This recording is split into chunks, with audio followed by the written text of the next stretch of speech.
오늘 하나님께서 우리에게 주시는 말씀 마태복음 21장 12절에서 14절까지의 말씀입니다. 마태복음 21장 12절에서 14절까지의 말씀입니다. 제가 봉독하겠습니다.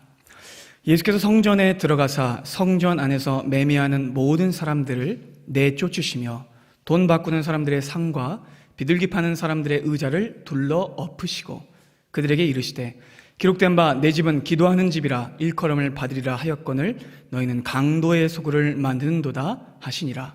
맹인과 저는 자들이 성전에서 예수께 나오매 고쳐주시니. 아멘. 오늘 본문에는 유명한 예수님의 성전 정화 사건이 등장합니다. 6월절 절기 중에 예루살렘 성전에 들어가신 예수님이 성전 안에 장사꾼들 또 시장 상인들이 가득한 것을 보고 분노하시며 그들 모두를 내쫓으신 사건입니다. 예수께서는 경건을 상실한 채 다만 외식주의로 일관하던 이스라엘의 껍데기 신앙을 엄히 책망하셨습니다. 또한 예수께서는 이 사건을 통해서 자신이 누구이신지를 또 만천하에 드러내셨습니다. 하지만 동시에 이 일은 종교 지도자들로 예수님의 사례를 모의하도록 촉발시킨 사건이기도 했습니다. 이 내용은 다음 주에 연결될 겁니다. 일반적으로 여러분, 우리는 예수님의 성전 정화 사건이 공생의 끄트막, 그러니까 십자가에 못 박히시던 바로 그 마지막 주간에 한 번만 일어난 사건이라고 알고 있는데요. 사실 예수님의 성전 정화 사건은 예수님의 공생 기간 동안 2번 있었습니다. 성전 정화는 공생의 초기와 공생의 말기에 각각 한 번씩 행해진 아주 중요한 사건이었습니다. 그러니까 예수님의 사역의 시작 지점에 성전 정화가 있었고 예수님의 사역의 끝 지점에 또 성전 정화가 있었던 것이죠. 그래서 요한복음 2장이 바로 초기에 성전 정화 사건을 기록하고 있고 마태, 마가, 누가복음이 후기에 성전 정화 사건을 기록하고 있습니다.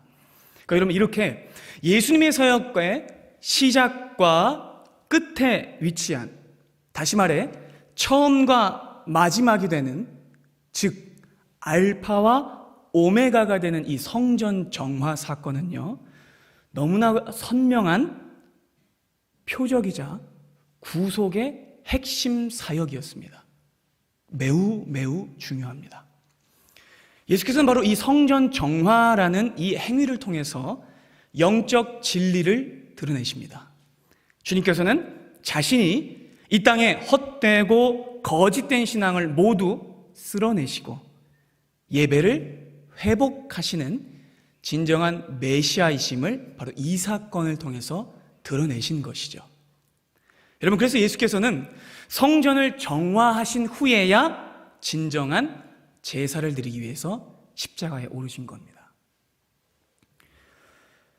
예수님의 사역은 여러분, 이 성전 정화 사건에서 볼 수 있듯이 인간의 부패한 신앙을 쓸어내고 진정한 제사를 회복하는 일이었습니다. 그래서 여러분, 예수님의 사역은 시작부터 끝까지 모두 정화와 회복과 치유의 사역이었죠. 그래서 여러분, 주님은 예루살렘 성전에 들어가시자마자 곧바로 성전에 들어가시는 거예요. 2년 전에 이미 예수께서는 한 번 성전을 정화하신 일이 있었습니다. 그때도 예수께서는요, 진노하시면서 채찍을 들고 그곳에 가득 찼던 상인들과 고리, 환정상들을 다 내쫓으셨어요. 하지만 얼마 못 가서 성전은 또 더러워지고 말았죠. 예수께서 나가시자 또 성전은 옛 모습으로, 더러운 모습으로 회귀하고 만 것입니다. 당시 예루살렘 성전 안에는요, 6월절 절기를 지키기 위해서 엄청나게 많은 사람들이 운집해 있었어요. 원래 여러분, 이스라엘 남자들은요 1년에 3번 6월절과 오순절과 초막절, 이 세 절기 동안 반드시 예루살렘에 와서 제사를 드려야 했어요. 그러니까 이 기간이 되면 민족 대이동이 벌어집니다. 그러니까 우리나라는 서울로 올라가고 지방으로 내려가고 이런 양면의 민족 이동이 일어나지만 이스라엘은 명절이 되면 전부 예루살렘으로 모여요. 그렇게 반드시 예루살렘에 모여서 3번의 절기 동안 3번의 제사를 드려야 했습니다. 그게 율법이었어요. 그래서 여러분 1년에 3번 타국에 살던 유대인들도 민족 대이동을 합니다. 그래서 여러분 그 6월절, 오순절, 초막절이 되면 엄청나게 많은 사람들이 예루살렘에 다 모이게 됐어요. 그래서 성전 안은 북새통이었습니다. 그뿐 아니라 여러분 성전 안은요, 그렇게 모인 사람들의 수에 상응하는 뭐도 있었냐면 동물들도 있었어요. 그러니까 유대 역사가 요세푸스에 의하면 수백만 명이 운집했다고 하는데 그 수백만 명에 해당하는 수백만 마리의 짐승들까지 거기에 운집하게 된 거예요. 그게 가능하나요? 이따가 규모를 말씀드릴 겁니다. 엄청나게 큰 규모였어요. 여러분, 그런데 그렇게 북적이고 정신없는 성전 안을 더욱 혼돈과 무질서로 몰아넣는 무리들이 있었으니 그들은 바로 매매상들, 환전상들, 짐승 판매상들이었습니다. 그들은요 시끄럽게 소리치면서 흥정하고 실갱이를 했습니다. 그러면서 성전을 소란스럽게 만들었죠. 게다가 짐승들은 계속 울어댔습니다. 사람들은 시끄럽게 떠들었어요. 성전은 너무나 시끄러웠던 거죠. 그곳은 성전이라고 하기 힘들었습니다. 조용히 읊조리는 경건한 기도나 예배 소리는 하나도 들리지 않았고 단지 성전은 사고 파는 시끄러운 세상 소음으로만 가득했습니다. 차라리 시장이었죠. 그렇다면 여러분, 도대체 왜 이런 일이 벌어진 걸까요? 왜 성전 안에 장사꾼들이 이렇게 득실하게 된 것일까요? 신명기 14장을 함께 보겠습니다. 내 하나님 여호와 앞, 곧 여호와께서 그의 이름을 두시려고 택하신 곳에서 내 곡식과 포도주와 기름의 11조를 먹으며 또 내 소와 양의 처음 난 것을 먹고 내 하나님 여호와 경외하기를 항상 배울 것이니라. 그러나 내 하나님 여호와께서 자기 이름을 두시려고 택하신 그곳이 너에게 너무 멀고 행로가 어려워서 내 하나님 여호와께서 그 풍부히 주신 것을 가지고 갈 수 없거든 그것을 돈으로 바꾸어 그 돈을 싸가지고 내 하나님 여호와께서 택하신 그곳으로 가서 내 마음에 원하는 모든 것을 그 돈으로 사되 소나 양이나 포도주나 독주 등 내 마음에 원하는 모든 것을 구하고 거기 내 하나님 여호와 앞에서 너와 내 번속이 함께 먹고 즐거워할 것이며.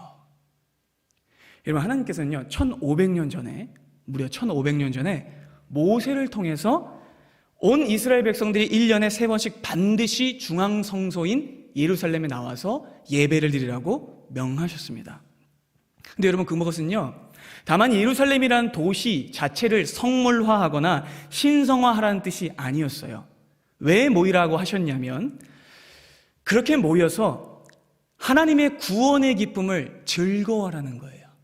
원래 노예들이었고 원래 실패자들이었고 원래 어둠의 자식들이었던 그들이 이제 모두 자유민이 돼서 하나님 앞에 이렇게 모여서 예배 드릴 수 있게 되는 것을 감사하고 기억하고 하나님을 기리라 라는 뜻이었죠. 그래서 여러분, 이스라엘 백성들은요 1년에 3번씩 절대로 잊지 않도록 집에 와야 했어요. 하나님의 집에 와야 했습니다. 그래서 중앙성소인 예루살렘 성전에 찾아와서 제사를 드렸던 것이죠. 근데 여러분, 그렇기 때문에 타지에 살던 해외 동포들에게는 어려움이 생길 수밖에 없었던 거예요. 여러분 보세요. 하나님께 제물로 드릴 짐승들을 어떻게 해야 돼요? 미리 준비해서 와야 되죠. 준비해서 흠없는 것들, 좋은 것을 가지고 와야 됩니다. 그런데 여러분, 그 짐승들을 끌고 머나먼 예루살렘 성전까지 오려면 문제가 생깁니다. 짐승들이 지치거나 죽게 될 수 있기 때문이에요. 그럼 여러분, 힘들여 끌고 온 짐승들로 제사를 드릴 수 없겠죠? 그래서 여러분, 하나님께서는요, 이 모든 것을 미리 다 아시고 모세에게 이 같은 율법 지침을 1500년 전에 이미 주셨던 거예요. 즉, 이동거리가 너무 먼 사람들은요, 거주지에서 출발할 때 제일 좋은 제물을, 양이나 소나 염소를 준비해 놓고 그 최상품의 제물을 현지에서 바꾸는 거예요. 돈으로 바꿔서 그 돈을 준비해 옵니다. 그리고 먼 길을 떠나서 예루살렘 성전에 도착하면 바로 그 성내에 와서 자기가 바꿨던 그 돈으로 다시 질 좋고 흠없는 짐승을 사는 거예요. 그러니까 여러분, 이것은요, 말 그대로 하나님께서 인간의 물리적 한계와 실질적 어려움을 모두 해결하도록 하기 위해서 주신 너무나 은혜롭고 지혜로운 율법 조항이었어요. 근데 여러분, 이 너무나 은혜롭고 지혜로운 율법 조항을 악용하는 일이 생겨납니다. 예루살렘 성 안에 살던 사람들은요, 매년 3번씩 벌어지는 이 상업 활성기를 놓치지 않았던 거예요. 그래서 타국에서 오는 해외 동포들이 예루살렘 성내에서 짐승들을 사거나 환전할 수 있도록, 왜냐하면 성전 안에는 다른 나라의 화폐로 들어서는 안 됐었어요. 그래서 환전을 해야 하는데, 그렇게 환전을 하도록 하라는 하나님의 이 율법의 참고사항을요, 교묘하게 이용합니다. 그래서 이 율법 사항을 자신들의 사적인 이익을 창출하는 대규모 악질 철장사로 둔갑시켜버린 거예요. 그로 인해서 여러분, 성전 안이 장사진이 늘어서게 됐고 대대적 담합으로 바가지 요금이 기승하게 된 겁니다. 그리고 여러분, 이것처럼 높은 환율과 터무니없는 비싼 짐승값 때문에 타국에 살던 동포들은요, 큰 손해를 보게 됐어요.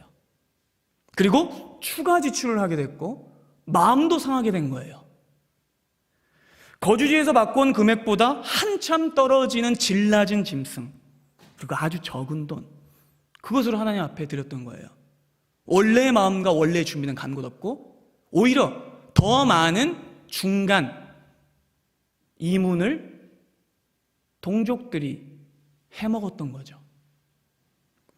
처음 마음과 처음 준비는 토막나 버렸고 흠 있는 짐승, 쫄아든 돈으로 제사를 드릴 수밖에 없는 형편없는 상황이 돼버린 것이죠.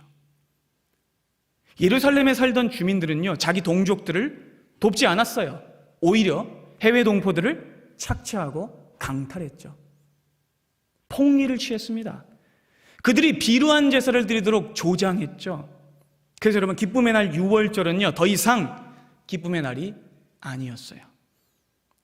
하나님의 구원에 대한 감사는 온데간데 없고 인간의 욕망과 추함으로 가려져 버려서 6월절은요, 그냥 한몫 땡기는 극성 바가지 때, 그리고 성전은 시장통이 돼버린 것이죠. 절기의 의미도 사라지고 감사도 사라지고 다만 의미 없는 종교 행위만 추하게 남아버린 겁니다. 여러분, 본래 애굽의 노예였던 이스라엘 사람들은요, 자유인이 된 이 위대한 해방과 구원을요, 기뻐해야 돼요. 6월절을 정말 감사하면서 지켜야 돼요. 그런데 율법의 정신은 온데간데 없고 흉물스러운 세상 원리와 시장 원리만 남아있게 된 것이죠. 그리고 이러한 성전 내의 장사 행위에서요, 악덕 건물주 역할을 했던 작자들이 바로 대제사장들과 서기관들이었어요. 이 사람들이 성전 안에서 장사할 수 있는 권한을 높은 가격에 경매 붙여서 팝니다. 그리고 가격 담합을 부추겼고 아주 높은 임대료를 요구했어요.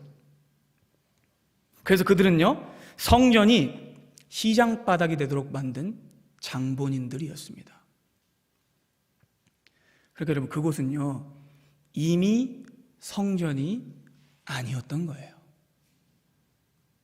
이스라엘 백성들은 자신들이 지은 이 두 번째 성전을 굉장히 자랑스러워했어요. 그런데 여러분, 그것은 성전이 아니었습니다. 여러분, 지금 이 성전을 헤롯 성전이라고 부르는데, 왜냐하면 헤롯 대왕이 증축했기 때문이에요. 솔로몬이 지었던 솔로몬 성전은 이미 모두 무너져 내렸고, 포로에서 귀환했던 수룹바벨이 성전을 세웠는데, 그 성전을 나중에 한 400년, 500년 뒤에 중축한 것이 바로 이 헤롯 성전이었어요. 근데 여러분, 이거는요 어떤 종교적인 마음에 의해서 성전을 중축한 게 아니라 이 헤롯 대왕이 유대인들의 관심을 사기 위해서 정치적인 목적으로 개축한 거예요. 근데 여러분, 이 성전의 규모가 정말 어마어마했는데 놀라지 마십시오. 그 크기가 축구장 35개 크기였습니다.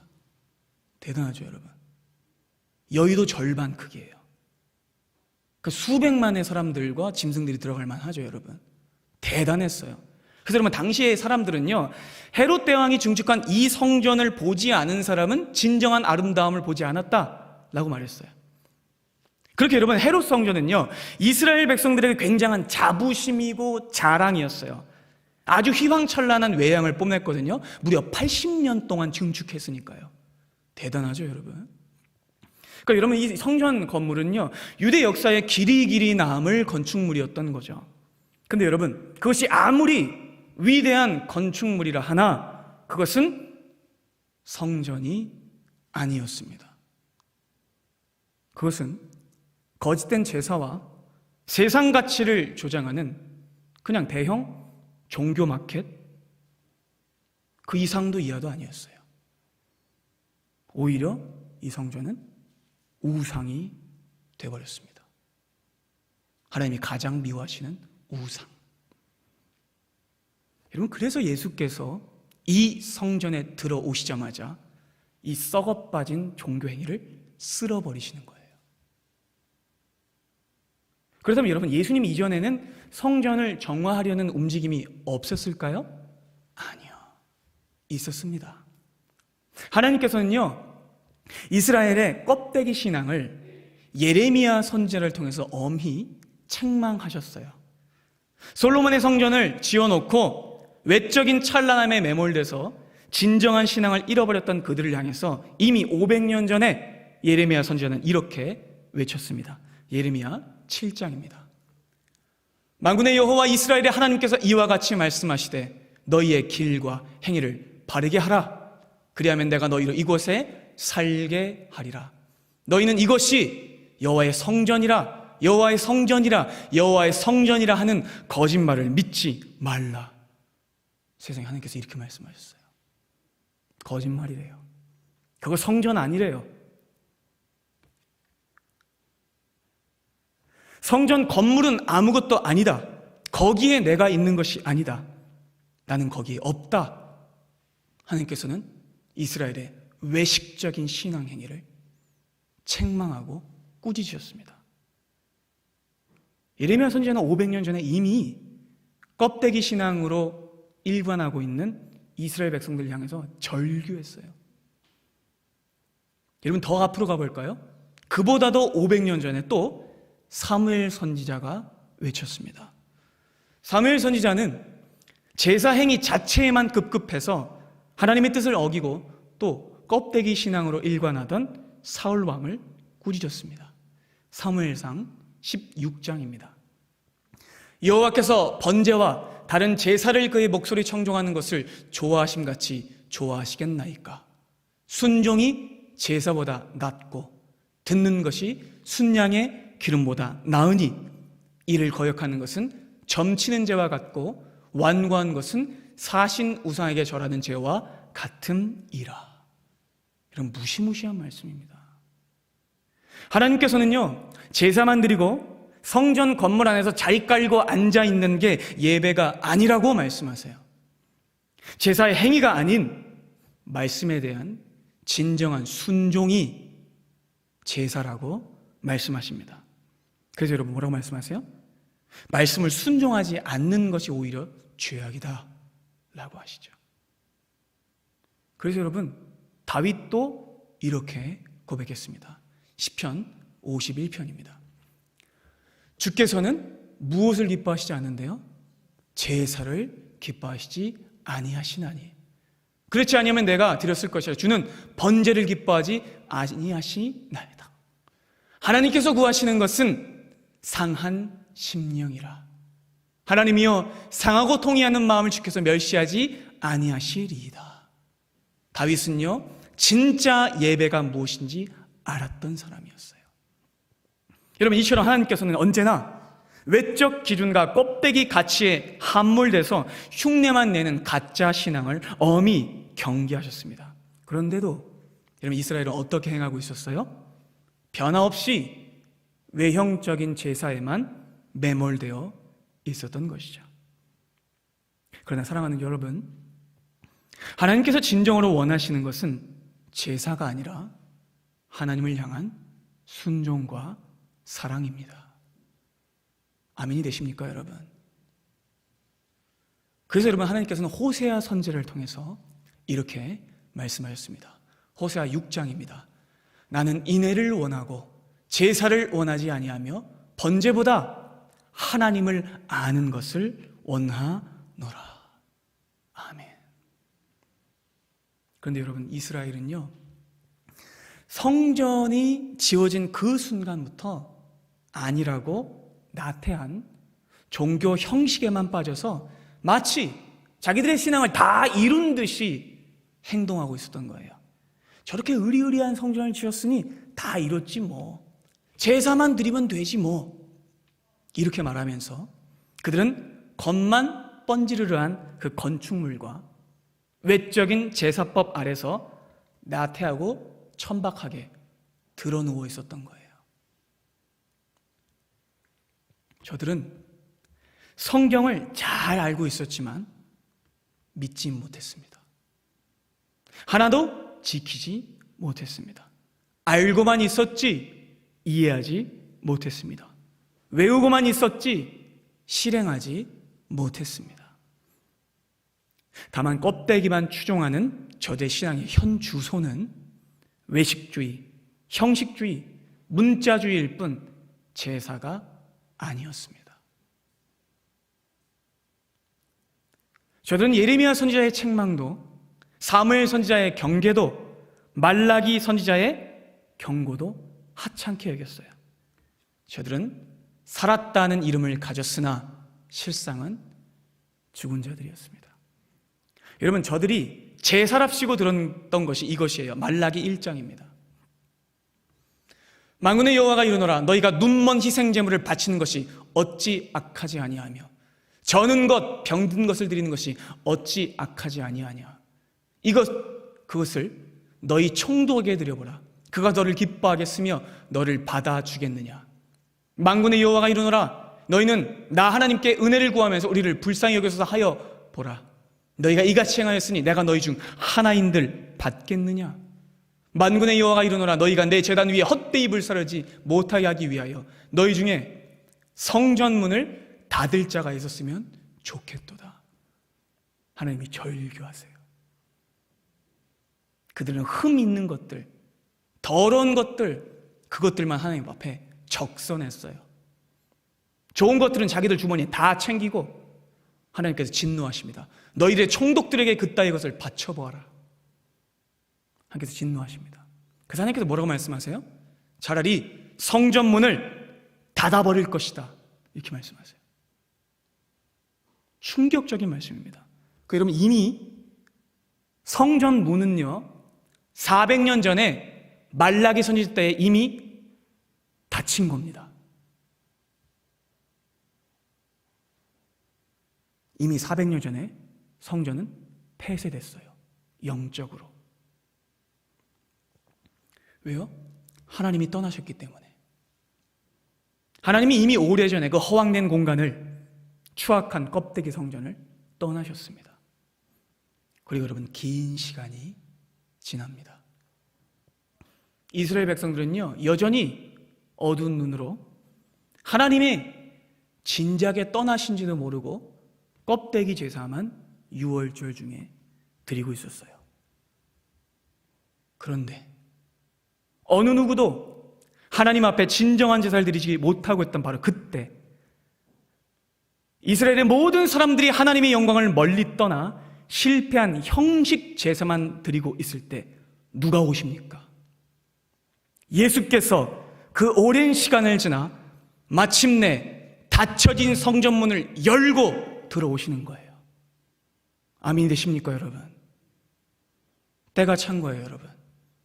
모든 인류가 제사에 실패하고 죄악에 넘어져서 하나님 앞에 예배를 드릴 수 없을 때, 껍데기 신앙으로 거칠애 뿐인 가짜 제사를 드리고 있을 때 진정한 제사를 드릴 수 있는 단 한 분, 하나님 아들 예수 그리스도께서 마침내 말라기 이후로 닫혀진 성전문을 열고 들어오시는 겁니다. 할렐루야. 그리고 여러분, 예수께서는 그곳을 정화하시죠. 예수께서는 전에 없던 불같은 진노를 발하십니다. 여러분, 여기에 예수님의 일생 최대의 진노가 있습니다. 세속적 사업으로 변질된 제사 체계, 자기 배만을 불리던 거짓 교사들, 그리고 그들을 따라 아무 생각 없이 금전적 이익에만 목을 매던 그 예루살렘 시장 상인들에게 예수님은 천둥 같은 진노를 발하십니다. 그래서 매매하는 모든 사람들을 내쫓고 돈 바꾸는 사람들의 상과 비둘기 파는 사람들의 의자를 둘러 엎으십니다. 그리고 천둥 같은 음성을 토하십니다. 13절입니다. 그들에게 이르시되 기록된 바 내 집은 기도하는 집이라 일컬음을 받으리라 하였거늘 너희는 강도의 소굴을 만드는도다. 모두 나가라 하시는 거예요. 그렇게 여러분, 성전에 들어오신 주님은 그 성전에 가득했던 가짜 행위와 세속적인 가치와 세상의 원리들을 모두 내쫓으시고 비로소 성전에서 행해져야 하는 일들을 행하세요. 14절 함께 보겠습니다. 함께 읽을까요, 여러분? 맹인과 저는 자들이 성전에서 예수께 나옴에 고쳐주시니. 여러분, 성전은 뭐 하는 곳입니까? 하나님 앞에서 고침받는 곳입니다. 하나님 앞에 치유받는 곳입니다. 근데 지금껏 성전은 시장이었어요. 매매처였어요. 환전상이었어요. 그러나 예수께서 오시자 성전이 재기능을 합니다. 사람들이 살아나요. 고침받아요. 치유받습니다. 여러분, 예수께서는 마침내 성전에 들어가셔서 모든 부정을 내쫓으십니다. 그분은 빛이시죠. 이제까지 귀신을 쫓아내고 어둠을 몰아내고 병을 고친 예수께서는 성전에 가득했던 더러운 인간의 것들을 모두 몰아내십니다. 그리고 강도의 소굴이 되었던 그곳을 비로소 하나님의 성전으로 회복하십니다. 고통에 사로잡힌 자기 백성들을 고치시고 이제 병든 자를 고치십니다. 성전이 마침내 회복된 것입니다. 여러분, 그리고 이것은요, 말라기 3장의 성취였어요. 말라기 3장 함께 보겠습니다. 만군의 여호와가 이르노라. 보라, 내가 내 사자를 보내리니 그가 내 앞에서 길을 준비할 것이요 또 너희가 구하는 바 주가 갑자기 그의 성전에 임하시리니. 아멘. 곧 너희가 사모하는 바 언약의 사자가 임하실 것이라. 그가 임하시는 날을 누가 능히 당하며 그가 나타나는 때에 누가 능히 소리요. 그는 금을 연단하는 자의 불과 포백하는 자의 잿물과 같을 것이라. 성전을 정화할 것이라 라고 말씀하시는 거예요. 그가 음을 연단하여 깨끗하게 하는 자 같이 앉아서 레위 자손을 깨끗하게 하되 금, 은같이 그들을 연단하리니 그제서야 그들이 공의로운 제물을 나 여호와께 바칠 것이라. 아멘. 그래서 여러분, 성전의 주인 되신 예수께서 성전을 정화하십니다. 그렇다면 여러분, 성전에서 치유가, 회복이 일어나게 된 이유가 무엇일까요? 성전 자체의 능력이 있기 때문일까요? 아니면 성전에 오신 그분에게 능력이 있기 때문일까요? 성전에 들어오신 그분에게 능력이 있기 때문입니다. 그렇다면 여러분, 진정한 성전은 무엇입니까? 여러분, 무엇이 성전입니까? 성전이란 하나님께 예배하는 곳, 하나님을 섬기는 곳, 하나님의 영광이 나타나고 실현되는 곳입니다. 그러니 성전은 예수 그리스도이십니다. 요한복음 2장 19절로 21절입니다. 예수께서 대답하여 이르시되 너희가 이 성전을 헐라 내가 사흘 동안에 일으키리라. 유대인들이 이르되 이 성전은 46년 동안 지었건을 내가 3일 동안에 일으키겠느냐 하더라. 그러나 예수는 성전된 자기 육체를 가리켜 말씀하신 것이라. 아멘. 진정한 성전은, 하나님의 구원과 생명을 담고 계신 유일한 성전은 오직 예수 그리스도이십니다.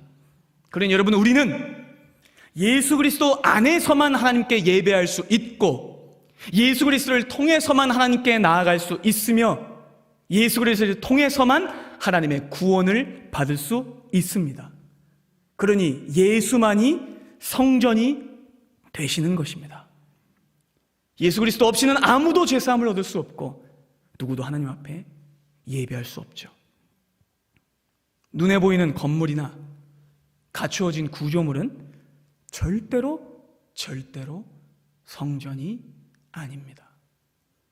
인간이 가진 최고의 건축 기술로 지은 건물이라고 할지라도 여러분, 그곳에 예배가 없다면, 기도가 없다면, 그리고 거기에 하나님이 계시지 않는다면 그것은 성전이 아닙니다.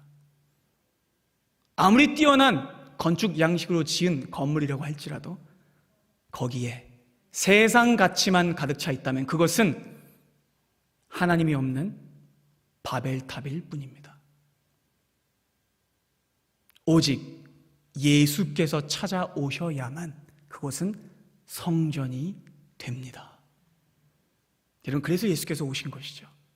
이 썩어빠진 가짜 성전을 부수고 인간의 자랑과 불신앙을 완전히 분쇄하시며 자기의 몸으로 진정한 제사를 드리시기 위해서, 참된 구원의 길을 여시기 위해서 성전 되신 예수께서 우리에게 오신 것입니다.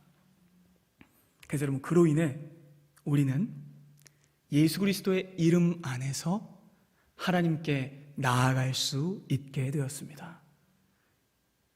여러분, 절대로 우리는 예수 그리스도를 거치지 않고는 하나님께 나아갈 수 없습니다. 여러분, 왜 우리가 예수 그리스도의 이름으로 기도하죠? 그분만이 우리의 중보자가 되시기 때문입니다. 그분만이 길이요 진리요 생명이 되시기 때문입니다. 나로 말미암지 않고는 누구도 하나님께로 올 수 없느니라, 그렇게 말씀하셨죠. 그분이 저와 여러분들의 유일한 중보자가 되십니다. 그래서 여러분, 우리는 오늘 이 시간도 예수님의 이름 안에서 예배하는 거예요. 성령으로 하나님께 예배하는 겁니다. 그리고 여러분, 마침내 그 성전 대신 예수 그리스도의 영을 받아 비로소 우리도 성전이 됩니다. 고린도후서 6장입니다. 함께 읽을까요? 우리는 살아계신 하나님의 성전이라. 누가 계신 곳이 성전이라고요? 예수께서 계신 곳이. 여러분들 안에 예수께서 계시다면 여러분들은 하나님의 성전입니다. 성전이신 예수께서 우리 안에 머무시기 때문에 우리가 성전이 되신 거죠. 여러분, 이것이 바로 예수께서 우리에게 주신 선물입니다. 죄사함과 용서를 훨씬 뛰어넘는 성도에게 가장 큰 명예이자 특권이며 본질적 변화입니다. 예수께서 계신 곳이 성전입니다. 그리스도께서 함께 하시면 거기에는요, 정죄도 없고 속박도 없고 눈물도 없습니다. 그래서 여러분, 사도 바울은요, 이 위대한 구원의 진리를 고린도후서 3장에서 이렇게 말씀합니다. 함께 읽겠습니다. 주는 영이시니 주의 영이 계신 곳에는 자유가 있느니라. 아멘. 예수 그리스도께서 계신 곳에 진정한 자유가 있습니다. 진정한 구원이 있습니다. 진정한 생명이 있습니다. 이제 예수 그리스도의 오심으로 인해서 우리는 하나님이 거하시는 성전이 되었습니다. 그리고 우리 모두를 성전되게 하신 예수께서는 우리에게 삶의 예배를 요구하십니다. 그러니 사랑하는 여러분, 절대로 이 진리를 잊지 마시길 바랍니다. 깊이 생각하십시오, 여러분. 늘 자신을 살피며 말씀으로 스스로를 점검하십시오.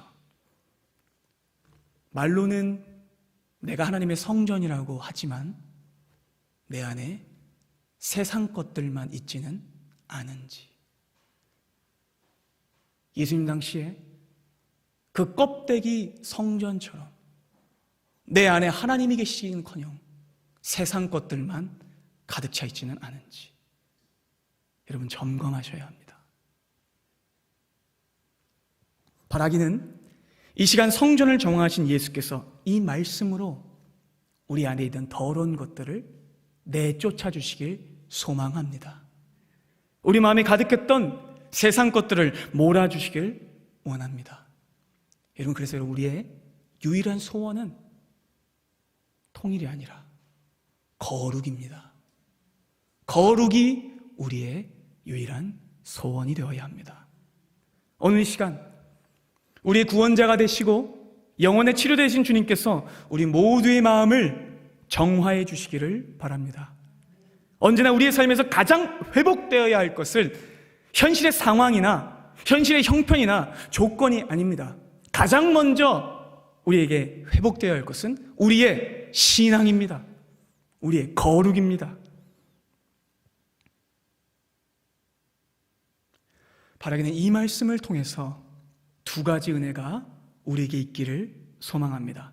먼저는 우리 개인의 육체와 마음이 하나님의 성전으로 온전하게 지음받기를 소망합니다. 사랑하는 여러분, 여러분의 성전됨을 지켜내십시오. 때때로 무너지고 오염될 때 성령의 도우심을 구하십시오. 여러분 개인의 성전을 지켜내십시오.